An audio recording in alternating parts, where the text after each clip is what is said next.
Asyawas Jalal. Pas. Pas, oke. Aminul. Apa? Asya binti Asbatul. Bismillahirrahmanirrahim. Kita mulai. Istilah-istilah dalam Islam berawalan huruf A. Gelar yang diberikan pada Nabi Muhammad SAW oleh bangsa Arab sebelum beliau diangkat oleh Allah menjadi Rasul. Al-Amin. Al-Amin, Masya Allah, betul.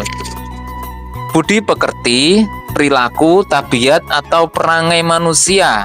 Ada yang baik, ada yang tercela, ada yang buruk, ada hina, ada yang terpuji.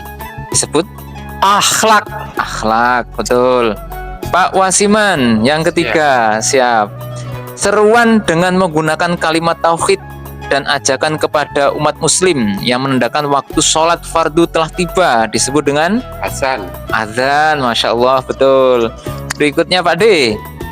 Ini Pak D merupakan ungkapan yang menunjukkan sifat Allah yang memiliki makna Allah Maha Perkasa, yang memiliki kemuliaan dan Maha Besar atau yang memiliki keagungan. Disebut dengan Asyawas Jalal. Azawajalla. oh, nggih, Azza wa Jalla. Nggih, betul. Nggih, lanjut. Pak Pauh merupakan gelar pemimpin dalam segala bidang atau khalifah pada saat itu setelah Rasulullah wafat.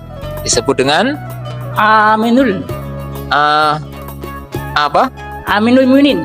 Amirul. Nah, Amirul Mukminin. Nggih. Ya, oke, betul. Amirul ya, bukan Aminul. Sebutan untuk kaum atau penduduk asli Madinah yang beriman atau orang-orang yang menolong kaum muslim pendatang dari Mekah pada saat hijrah disebut dengan Ansor. ya, betul, Ansor atau kaum Ansor. Ada batas hidup manusia di dunia yang telah ditentukan oleh Allah saat kematian disebut dengan Ajal. ajal, ya, ajal.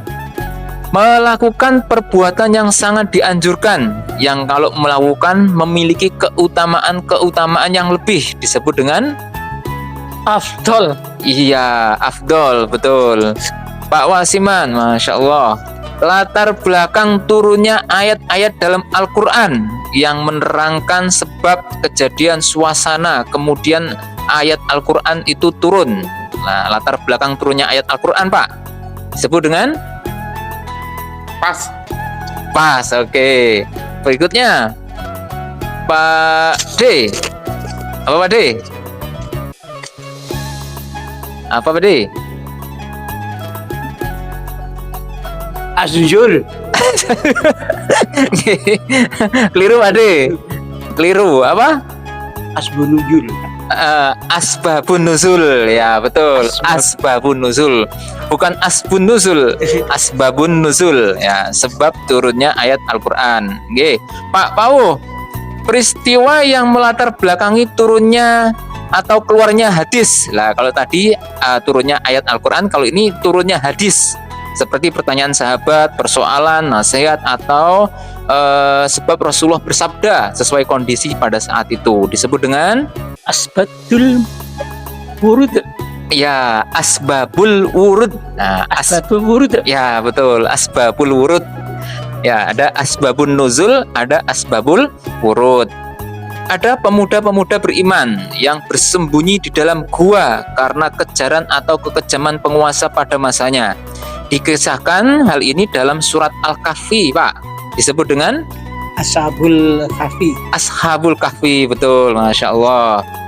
Kisah mengenai orang kafir yang membuat parit untuk membakar orang-orang beriman kepada Allah. Nah, hal ini juga dikisahkan dalam surat Al-Buruj dan juga sejumlah hadis. Disebut dengan Ashabul Ukhdud. ya, Ashabul Ukhdud. Ya, betul, Ashabul Ukhdud, Masya Allah. Keinginan yang kuat dibarengin dengan usaha yang sungguh-sungguh guna lebih dekat dengan Allah. Disebut dengan Azam. azam, ya, memiliki azam yang kuat, azam. Nah, terdapat pada surat At-Tin, Pak. Ini ada terdapat pada surat At-Tin yang merupakan sebaik-baiknya bentuk yang sempurna disebut dengan Ahsani takwim. Ya, betul. Ahsani takwim, betul. Ini adalah wanita yang mengasuh Nabi Musa. Wanita yang mengasuh Nabi Musa pada saat itu, dia beriman kepada Allah dan juga merupakan istri dari Raja Fir'aun saat itu. Siapa, Pak? Asia binti Muzahim. Betul. Asiyah ya, Asiyah binti Muzahim. Asiyah binti Muzahim. Dan jadi ada Aisyah, ada Asiyah. Kalau Aisyah istri Rasulullah, ini Asiyah. Yang terakhir sebenarnya adalah ini juga disebut juga dengan nama tempat.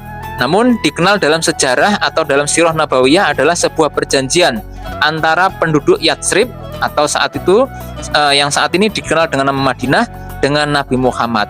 Ya, sebuah perjanjian disebut dengan apa, Pak? Aqobah. Perjanjian, ya, perjanjian Aqobah.